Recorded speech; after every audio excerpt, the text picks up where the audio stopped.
Hello, good morning everyone. কেমন আছো তোমরা সবাই? আশা করছি খুব ভালো আছো এবং আমিও খুব ভালো আছি। তো আজকে হচ্ছে 31 ডিসেম্বর, মানে 31 তারিখ 2025-এর শেষ দিন।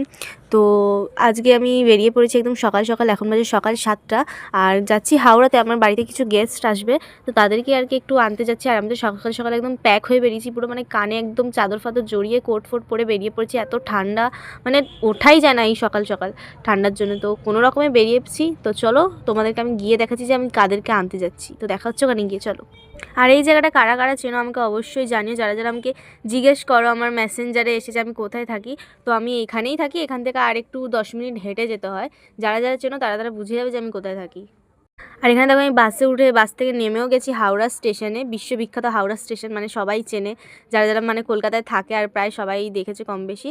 তো হাওড়াতে নেমে যাদেরকে আনার ছিল, মানে যাদেরকে আনতে গেছিলাম তাদেরকে নিয়ে এসে চলে এসেছি এখন হাওড়া মেট্রো স্টেশনে। আমি এর আগে অনেকবারই এসেছি। আর এই হচ্ছে আমার কাজিন সিস্টার। এর মধ্যে একজনকে তোমরা আমার ভিডিওতে আগেও দেখেছো। তো আমি এর আগে অনেকবারই হাওড়ার মেট্রো চড়েছি, বাট কখনো ভিডিও ক্লিপ নেওয়া হয়নি। এটা ফার্স্ট টাইম নিলাম। আর এটা হচ্ছে ব্লু লাইন, এই যে গঙ্গার তলা থেকে মেট্রোটা যায় আর কি। তো এটা সেই মেট্রোটাই। তো আমরা এখানে সবাই বসেছিলাম। এখানে দেখো, এখানে এরা হাই করছে ক্যামেরার দিকে তাকে। এদের মধ্যে দুজনের মধ্যে তোমরা একজনকে আমার ভিডিওটা আগেও দেখেছো, ওই কালীঘাটের যেই ব্লগটা ছিল। আর এটা হচ্ছে আমাদের বেলগাছিয়ার ভিতরের রাস্তা। মানে এই রাস্তাটা যে আমার এত সুন্দর লাগে, এত সুন্দর লাগে, মানে এই শহরের ভিড়ভাট্টা ছেড়ে এরকম একটা জায়গায় যদি চলে আসো কখনো, মানে সেই সুন্দর লাগে এই জায়গাটা দেখতে। তো আমরা এখন এখান থেকেই হেঁটে হেঁটে আর কি যাচ্ছি। তো তারপর আমি বাড়ি চলে গেছিলাম। বাড়ি থেকে গিয়েই একদম বেরিয়ে পড়েছিলাম। তারপর আমার একটা ইভেন্ট ছিল, তো ইভেন্টেই গেছিলাম। তো ইভেন্ট থেকে বাড়ি আসার সময় বাবা স্কুটিতে করে নিতে এসেছিলো। বাবার সাথে স্কুটিতে করে বাড়ি চলে গেছিলাম।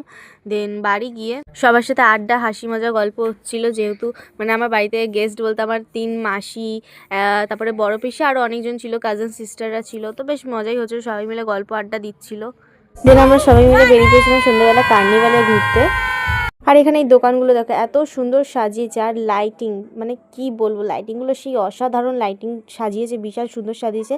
তারপরে এখানে একটু গরম গরম চা খেতে গিয়ে আমি জিভটাই নিজের পুড়িয়ে ফেলেছিলাম। দেন দেখো কার সাথে মানে দেখা হয়ে গেছিলো, মানে মিস সুন্দরীর সাথে দেখা হয়েছিলো। সুন্দরী আবার আমার অকাদের বাইরে গিফট চেয়ে বসেছে যে এটা ওকে কিনে দিতে হবে। তো ওকে হাত ধরে টেনে নিয়ে চলে গেলাম, দিয়ে আমার অকাদের মধ্যে একটা গিফট ওকে দিলাম, মানে ফুলের জন্য সুন্দর একটা ফুল দিলাম আর কি। তারপরে এখানে একটু মোমো পাপড়ি চাট খেয়ে তারপরে আমাদের স্টেজে জিৎ গাঙ্গুলি উঠেছিল। তো ওর মানে গানে আমরা একটু এনজয় করে বেশ, তারপরে 12টা বাজলো, সবাই মিলে হ্যাপি নিউ ইয়ার সেলিব্রেট করলাম আর কি। তো আমরা বলতে গেলে প্রায় সবাই মিলে নাচানাচি করছিলাম, যেহেতু এখানে তামান্নাও ছিল। তো বেশ মজা হয়েছিল। তো আমি, তামান্না, আমার মাসি, তারপরে আরও যা যা ছিল সবাই মিলে বেশ মজা করছিলাম।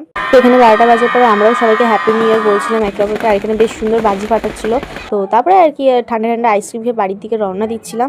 আর সবাই মিলে বাড়ির দিকে এবারে বেরোবো। তো যাই হোক,